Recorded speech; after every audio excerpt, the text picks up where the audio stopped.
For over 50 years now, a huge chunk of India's workforce has been stuck in this kind of gray zone. We're talking about contract labor, a system that touches millions of lives, thousands of businesses, and right now is in the middle of a massive, massive shakeup. So let's just jump right into the deep end with a question. Who's your boss? Seems simple, right? I mean, for most of us, that's a one-word answer. But for millions of people, that simple question, well, it opens up a whole can of worms. Yeah, because for so many workers across India, that line is anything but clear. They're part of this three-way setup called contract labor, where the person you actually work for isn't necessarily the person who signs your paycheck. And that confusion, a lot of the time, it's there by design. And that right there, that's the core of the whole issue. It's this constant tug of war. On one side, you've got businesses that need to be flexible to grow and compete. And on the other, you have workers who just need some basic security and rights. This tension, this push and pull is what drives this entire story. Okay, so let's break down who's who in this arrangement. First, you have the principal employer. Think of them as the main company, the factory or the office where all the work actually gets done. Then you have the contractor, basically a middleman who finds and supplies the workers. And finally, you have the worker, who's hired by that middleman but shows up every single day to work at the main company's site. Now, what's so wild about this whole system is how it creates two totally different realities. From the business side, it can look like a dream come true. You get a flexible workforce, cheaper labor costs, and way less liability. Need to scale up or down quickly? No problem. But then you flip that coin over, and for the worker, the reality is often, well, it's pretty bleak. We're talking longer hours for less pay, no safety net like a provident fund, and the constant fear that you could be out of a job tomorrow. Now, this wasn't some new problem, not even back in the 60s. The exploitation was so rampant that in 1970, the government finally stepped in with a landmark piece of legislation. This was supposed to be the big fix, their major attempt to bring some kind of order to all the chaos.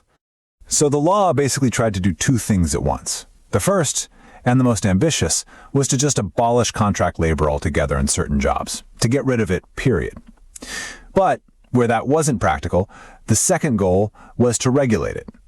Make sure workers at least had decent conditions, got paid fairly, and had some basic protection. And on paper, the process for getting rid of it looks super straightforward. Step 1, the government talks to a board of experts. Step 2, it issues an official order, a notification, banning contract labor for a specific kind of work. Step 3, poof, the system's gone for that job. Simple enough, right? Well, not so fast, because the people who wrote this law left a huge, gaping hole right in the middle of it. The law said you could get rid of the contract, but it was totally silent on what was supposed to happen to the workers. Does the main company have to hire them, or are they just out on the street? This one single unanswered question, it lit the fuse for a legal firestorm that would rage for decades. And boy, did it spark a fight. We're talking an epic legal tug of war, a battle that went all the way to the Supreme Court with the lives and livelihoods of millions hanging on this one word, absorption. Should the main company be forced to absorb these workers onto their own payroll?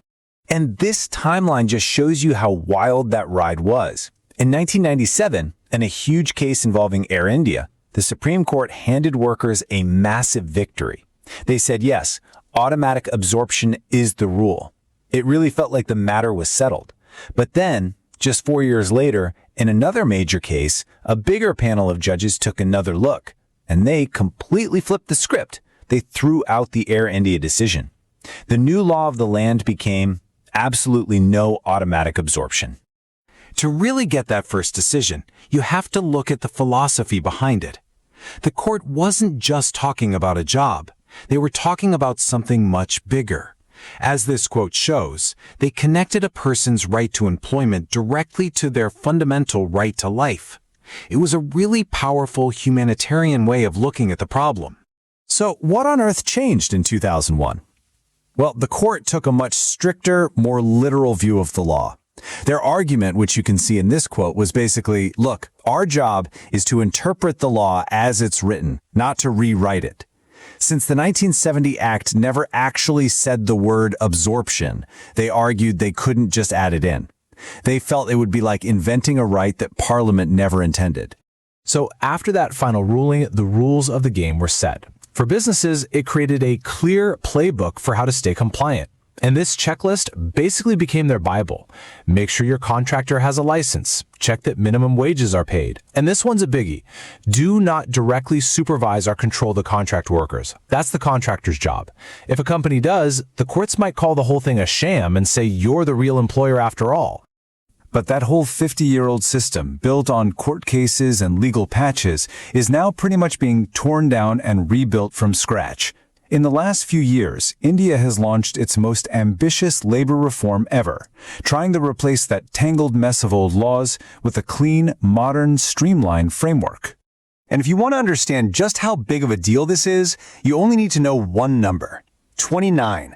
That's how many different central labor laws a company had to deal with before all this. Just imagine the confusion, the paperwork, the sheer nightmare of trying to comply with all of that. And this is the elegant solution. That whole jungle of 29 different laws has been chopped down and replaced with just 4 simple codes. One for wages, one for social security, one for industrial relations, and one covering occupational safety. The entire goal here is radical simplicity. So what does this actually mean for contract labor? Let's hit the big points. First, the rules kick in for firms with 50 or more contract workers, a big jump up from 20. Second, and this is absolutely huge, the very definition of a worker has been expanded to include people like gig and platform workers. And finally, the safety net is getting stronger. For example, now even fixed-term employees can get gratuity after just 1 year of service.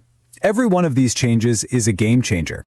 For any business operating in India, this isn't just some small legal update. It's a fundamental reset. Companies everywhere are scrambling to figure it all out, recalculating social security costs, reclassifying their entire workforce, literally rewriting their HR manuals, and building brand new systems to handle it all. It's a massive, massive undertaking. And all of this brings us right back to where we began. These new codes are the boldest attempt yet to finally solve this 50-year-old puzzle. The promise is simplicity for businesses and more protection for workers. But that ultimate question, the one that's been hanging in the air for half a century, is still there. Can you really create a system that perfectly balances flexibility with dignity? A new chapter has been written, for sure, but the final verdict on this story is still out.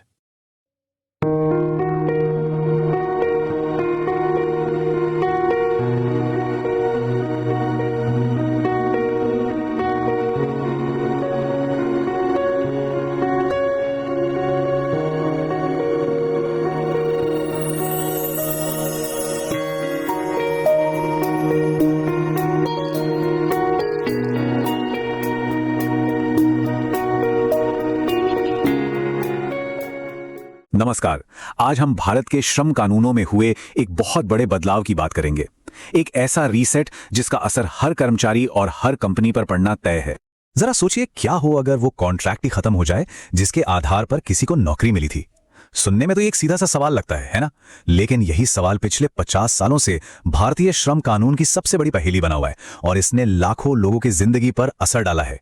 अच्छा, इस पूरे मामले को समझने के लिए सबसे पहले एक टर्म को समझना जरूरी है, कॉन्ट्रैक्ट लेबर। इसका सीधा सा मतलब है कि एक कंपनी सीधे कर्मचारी हायर नहीं करती, बल्कि एक ठेकेदार के जरिए लोगों से काम करवाती है। अब कंपनियों के लिए तो ये बढ़िया है, लागत कम, फ्लेक्सिबिलिटी ज्यादा, लेकिन मजदूरों के लिए, उनके लिए इसका मतलब अक्सर होता है कम सुरक्षा, कम फायदे और नौकरी की कोई गारंटी नहीं। तो चलिए अब जरा गहराई में उतरते हैं और देखते हैं कि वो कौन सी उलझन थी जिसने इतने बड़े सुधार की नींव रखी। तो देखिए, इस समस्या को सुलझाने की पहली बड़ी कोशिश हुई 1970 में, जब कॉन्ट्रैक्ट लेबर एक्ट लाया गया। मकसद तो अच्छा था कि भाई इस सिस्टम को रेगुलेट किया जाए, लेकिन इसमें एक बहुत बड़ी, मतलब बहुत ही बड़ी चूक हो गई। कानून ने यह तो बता दिया कि कॉन्ट्रैक्ट लेबर सिस्टम को खत्म किया जा सकता है, पर यह बताना ही भूल गया कि उन मजदूरों का क्या होगा। और बस इसी एक सवाल ने दशकों तक चलने वाली एक कानूनी लड़ाई को जन्म दे दिया। और जहां कानून में यह खाली जगह थी उसे भरा सुप्रीम कोर्ट ने, और कोर्ट ने दिए दो ऐसे ऐतिहासिक फैसले जो एक दूसरे से आप यकीन नहीं करेंगे बिल्कुल उल्टे थे। समझिए कि अगले 3 दशकों तक कानून की दुनिया में एक जबरदस्त खींचतान चलती रही। 1970 में एक्ट बना, फिर 1997 में एयर इंडिया केस में एक अहम फैसला आया, और उसके ठीक 4 साल बाद 2001 में सेल केस ने उस फैसले को पूरी तरह से पलट दिया। नतीजा, कंपनियों और कर्मचारियों दोनों के लिए बस कंफ्यूजन ही कंफ्यूजन। और ये देखिए, यहां पर वो टकराव बिल्कुल साफ दिखता है। एक तरफ था 1997 का एयर इंडिया फैसला। ये कहता था कि अगर कॉन्ट्रैक्ट खत्म होता है तो मजदूरों को मुख्य कंपनी को परमानेंट नौकरी देनी होगी, एक तरह का सेफ्टी नेट। लेकिन फिर आया 2001 का सेल फैसला, जिसने इस सेफ्टी नेट को हटा दिया और साफ कह दिया कोई ऑटोमेटिक नौकरी नहीं मिलेगी। मतलब कॉन्ट्रैक्ट खत्म होने का सीधा मतलब था बेरोजगारी। तो दशकों तक चली इसी कंफ्यूजन का नतीजा क्या निकला? नतीजा ये निकला कि भारत के लेबर सिस्टम में एक बहुत बड़ा रिफॉर्म हुआ। समझिए कि पूरे फ्रेमवर्क पर एक रीसेट बटन दबा दिया गया। पहले की व्यवस्था क्या थी? 29 अलग अलग केंद्रीय कानून। ये अपने आप में एक ऐसा जटिल जाल था कि कंपनियों के लिए इन सब का पालन करना एक बुरे सपने जैसा था।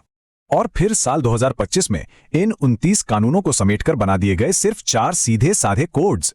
ये वाकई में भारतीय श्रम सुधारों के इतिहास में एक मील का पत्थर है। तो ये 4 कोड्स हैं क्या? असल में अब यही सब कुछ संभालते हैं। वेतन से लेकर बोनस तक, पीएफ और ग्रेच्युटी जैसी सोशल सिक्योरिटी से लेकर वर्कप्लेस की सेफ्टी तक। इनके नाम हैं wage code, industrial relations code, social security code और OSH यानी occupational safety and health code. तो ठीक है, कानून बदल गए, लेकिन इसका कंपनियों पर मतलब एम्प्लॉयर्स पर क्या असर हुआ? उनके लिए अब एक बिल्कुल नई चेकलिस्ट तैयार हो गई है जिसका पालन करना ही होगा। अब कंपनियों को कई नई चीजों का ध्यान रखना होगा, जैसे ये पक्का करना कि बेसिक सैलरी और डीए मिलाकर कुल वेतन का कम से कम 50% हो। हर कर्मचारी को अपॉइंटमेंट लेटर देना होगा। अपने ठेकेदारों के लाइसेंस चेक करने होंगे। सारे रिकॉर्ड्स डिजिटल रखने होंगे। और एक बहुत जरूरी बात, नौकरी छोड़ने वाले किसी भी कर्मचारी का पूरा पेमेंट उसके आखिरी कामकाजी दिन के 2 दिनों के अंदर करना होगा। लेकिन रुकिए, सबसे बड़ा बदलाव तो अब आ रहा है, और वो ये है कि इन कानूनों का फायदा अब किसे किसे मिलेगा। यहीं से भारत में कामकाज के भविष्य की एक नई तस्वीर बनती है। और ये सच में एक क्रांतिकारी बदलाव है। पहली बार, जी हां, पहली बार कानून उन लोगों को भी अपनी छत्र छाया में ले रहा है जो पारंपरिक नौकरियों में नहीं है, जैसे कि ऑनलाइन फूड डिलीवरी करने वाले या ऐप से टैक्सी चलाने वाले गिग वर्कर्स। अब उन्हें भी सोशल सिक्योरिटी का फायदा मिलेगा। फिक्स टर्म कर्मचारियों को सिर्फ 1 साल की नौकरी पर ग्रेच्युटी मिलेगी, और अगर सुरक्षा के पूरे इंतजाम हो और महिला कर्मचारी की सहमति हो तो वे नाइट शिफ्ट में भी काम कर सकेंगी। यह सच में श्रम अधिकारों के दायरे को बहुत बड़ा बना देता है। तो मतलब साफ है, ये सिर्फ कुछ कानूनी दांवपेच नहीं है, बल्कि एक सोची समझी रणनीति है। इसका मकसद भारत की पूरी वर्कफोर्स को आधुनिक बनाना है, भविष्य के लिए तैयार करना है, जैसा कि सरकार के आत्मनिर्भर भारत विजन में भी कहा गया है। तो हाँ, रीसेट बटन तो दब चुका है, लेकिन अब बड़ा सवाल ये उठता है कि क्या भारत के ये नए कोड्स एक ज्यादा फ्लेक्सिबल मार्केट बनाएंगे, या कर्मचारियों के लिए बेहतर सुरक्षा लाएंगे, या फिर इन दोनों का एक मिला जुला जटिल रूप सामने आएगा? खैर, इसका जवाब तो आने वाला वक्त ही देगा, और ये देखना दिलचस्प होगा कि भारतीय श्रम इतिहास का ये नया अध्याय कौन सा मोड़ लेता है।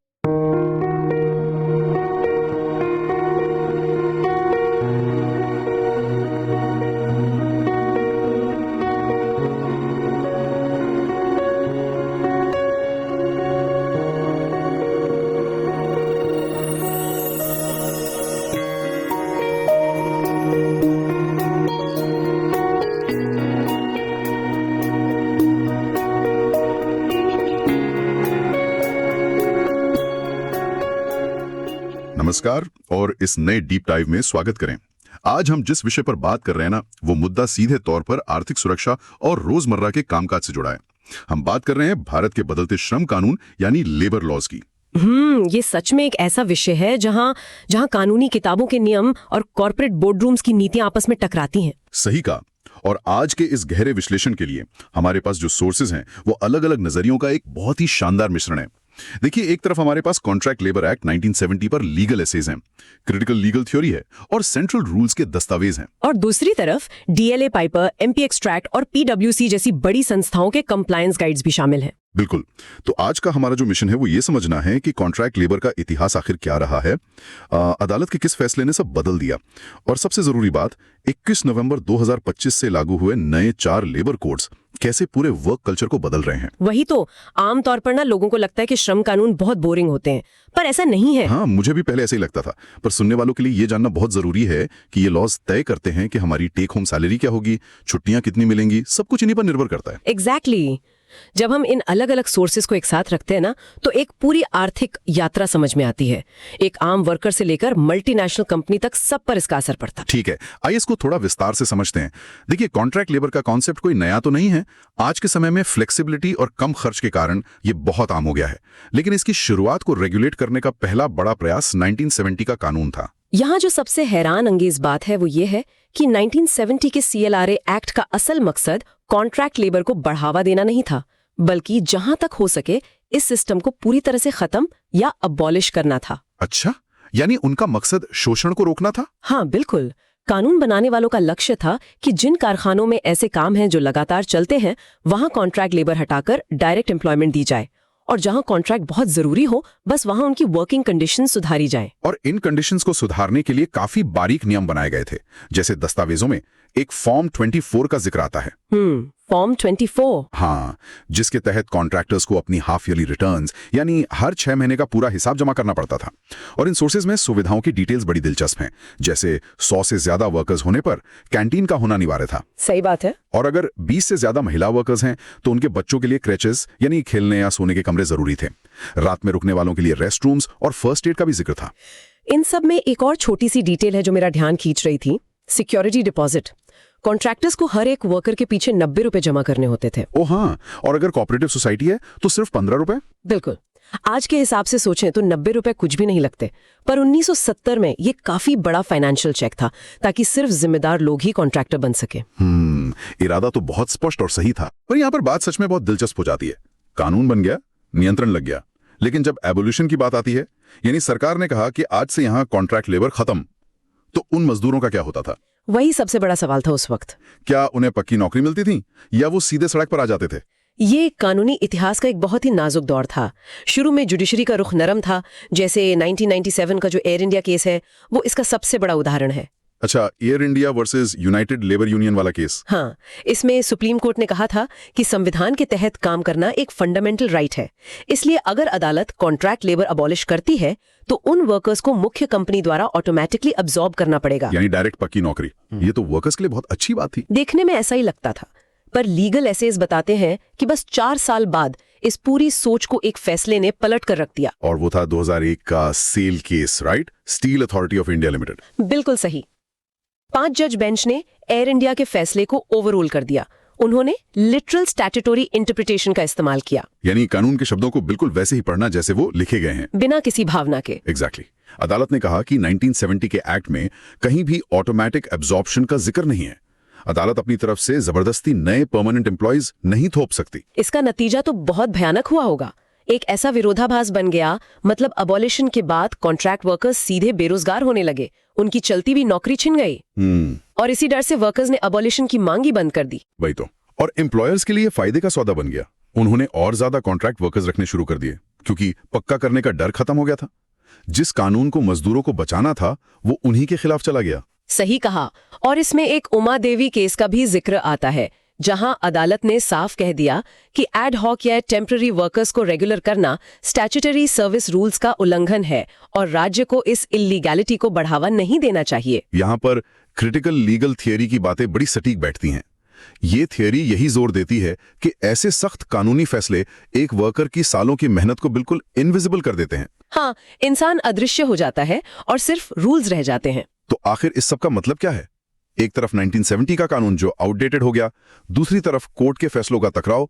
इस कश्मकश को दूर करने के लिए ही 21 नवंबर 2025 की तारीख आती है, जब सरकार ने 29 पुराने कानूनों को समेटकर 4 नए लेबर कोड्स लागू किए। इसे ना एक स्मार्टफोन के ओएस अपडेट की तरह देखा जा सकता है। पुराने बग्स वाले सिस्टम को निकालकर एक फास्ट और मॉडर्न ओएस डालना। ये एनालॉजी काफी अच्छी है। अगर हम इसे बड़ी तस्वीर से जोड़कर देखें तो इन चारों कोड्स ने सब कुछ बदल दिया है। सबसे पहले वेज कोड की बात करते हैं, जो 2019 में ड्राफ्ट हुआ था, जिसमें नेशनल फ्लोर वेज तय किया गया है। कोई भी राज्य उसके नीचे मिनिमम वेज नहीं रख सकता। बिल्कुल।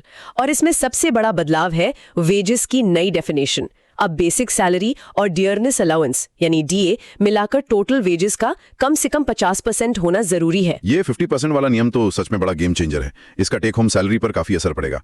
और साथ ही नौकरी छोड़ने या निकाले जाने पर बस 2 दिन के अंदर फुल एंड फाइनल सेटलमेंट अनिवार्य कर दिया गया है। काम किया है। हाँ, स्टैंडिंग ऑर्डर्स ऑफ वर्कर्स को निकालने यानी रिट्रेंचमेंट के लिए सरकारी आदेश लेने की सीमा अब 100 से बढ़ाकर 300 वर्कर्स कर दी गई है। इससे मिड साइज यूनिट्स को काफी आजादी मिली है। पर हाँ, सेफगार्ड्स भी हैं। जैसे ट्रेड यूनियन रिकग्निशन के लिए अब 51% मेंबर्स का समर्थन जरूरी है। और फिक्स टर्म एम्प्लॉइज के लिए भी राहत है ना। पहले ग्रेचुइटी के लिए 5 साल लगते थे, अब 1 साल बाद ही मिल जाएगी। सही बात है, 1 साल में प्रो राटा बेसिस पर। और एक वर्कर रीस्किलिंग फंड भी बनाया गया है जिससे निकाले गए वर्कर्स को नई स्किल्स सीखने में मदद मिले। ये तो बात हुई आईआर कोड की। फैक्ट्री फ्लोर्स और सुरक्षा के लिए जो ओएसएच कोड लाया गया, उसमें कॉन्ट्रैक्ट लेबर की लिमिट को 20 से बढ़ाकर 50 कर दिया गया है। लेकिन इसमें एक बहुत असरदार नियम ये है कि कोर एक्टिविटीज में कॉन्ट्रैक्ट लेबर पर पूरी तरह रोक लगा दी गई है। यानी अगर कंपनी का मेन काम जूते बनाना है, हाँ। तो जूते बनाने वाले कॉन्ट्रैक्ट पर नहीं होंगे, सिर्फ सिक्योरिटी या क्लीनिंग वाले हो सकते हैं। बिल्कुल। और यूनिफॉर्म 8 आवर वर्क डे लागू हो गया है।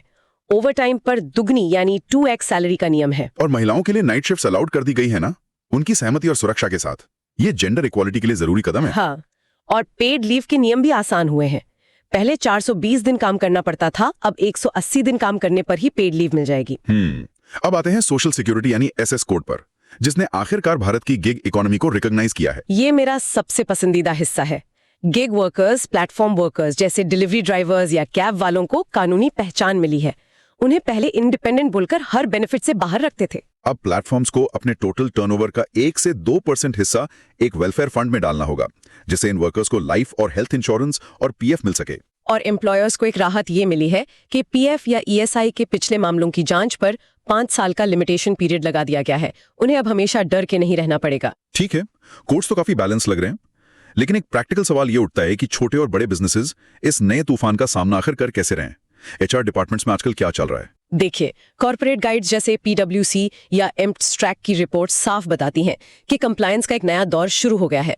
एचआर टीम्स रात दिन अपनी सैलरी स्ट्रक्चर्स का ऑडिट कर रही हैं, क्योंकि उस 50% बेसिक प्लस डीए वाले रूल से कंपनी के कैश फ्लो पर सीधा असर पड़ता है। पीएफ और ग्रेचुइटी का हिस्सा बढ़ जाएगा ना? हाँ, और एमएनए यानी मर्जर्स और एक्विजिशंस में एक नया कॉन्सेप्ट आया है, जॉइंट लायबिलिटी। इसका मतलब पुराने और नए मालिक दोनों जिम्मेदार होंगे। बिल्कुल। अगर कोई बिजनेस ट्रांसफर होता है तो ट्रांसफरर और ट्रांसफरी दोनों पिछले बकाया ड्यूज के लिए जॉइंट रूप से जिम्मेदार होंगे। ड्यू डिलिजेंस अब बहुत सख्त हो गया है। पर सरकार ने इंस्पेक्शंस को थोड़ा आसान भी तो किया है। इंस्पेक्टर राज को खत्म करके इंस्पेक्टर कम फैसिलिटेटर का कॉन्सेप्ट लाया गया है। हाँ, डिजिटल कंप्लायंस पर बहुत बड़ा जोर है। कॉमन पोर्टल्स बनाए गए हैं ताकि रेड टेपिज्म कम हो। इन सब चीजों को देखकर लगता है कि हमने 1970 के सीएलआरए के दर्द और कोर्ट के फैसलों से काफी लंबा सफर तय किया है और अब भारत 2025 के मॉडर्न लेबर कोड्स तक पहुंचा है। ये आसान बिजनेस और मजदूरों के कल्याण के बीच बैलेंस बनाने की बहुत अच्छी कोशिश है। लेकिन इससे एक बहुत जरूरी सवाल उठता है। कैसे सवाल? देखिए, नए कानून गिग वर्कर्स को पहचान तो दे रहे हैं, 50% बेसिक पे का नियम भी लाया गया है, लेकिन जब कंप्लायंस का खर्च इतना बढ़ जाएगा तो क्या कंपनियां ऑटोमेशन यानी एआई और रोबोट्स की तरफ और तेजी से नहीं भागेंगी? ये सच में सोचने वाली बात है। वही तो। क्या इस स्ट्रिक्ट कंप्लायंस और एक्स्ट्रा कॉस्ट से बचने के लिए नए लूपहोल्स निकाल लिए जाएंगे जो इंसानी एम्प्लॉयमेंट को और कम कर दें? ये एक ऐसा सवाल है जिस पर आगे चलकर और गहरी चर्चा हो सकती है। एकदम सही, और सुनने वालों के लिए अपने आप में सोचने का एक बड़ा मुद्दा है। खैर, आज की इस डीप डाइव में हमने पूरी आर्थिक और कानूनी यात्रा को समझा। हमारे साथ इस सफर में जुड़ने के लिए शुक्रिया। आगे भी ऐसी जानकारी भरी चर्चाओं के लिए बने रहें।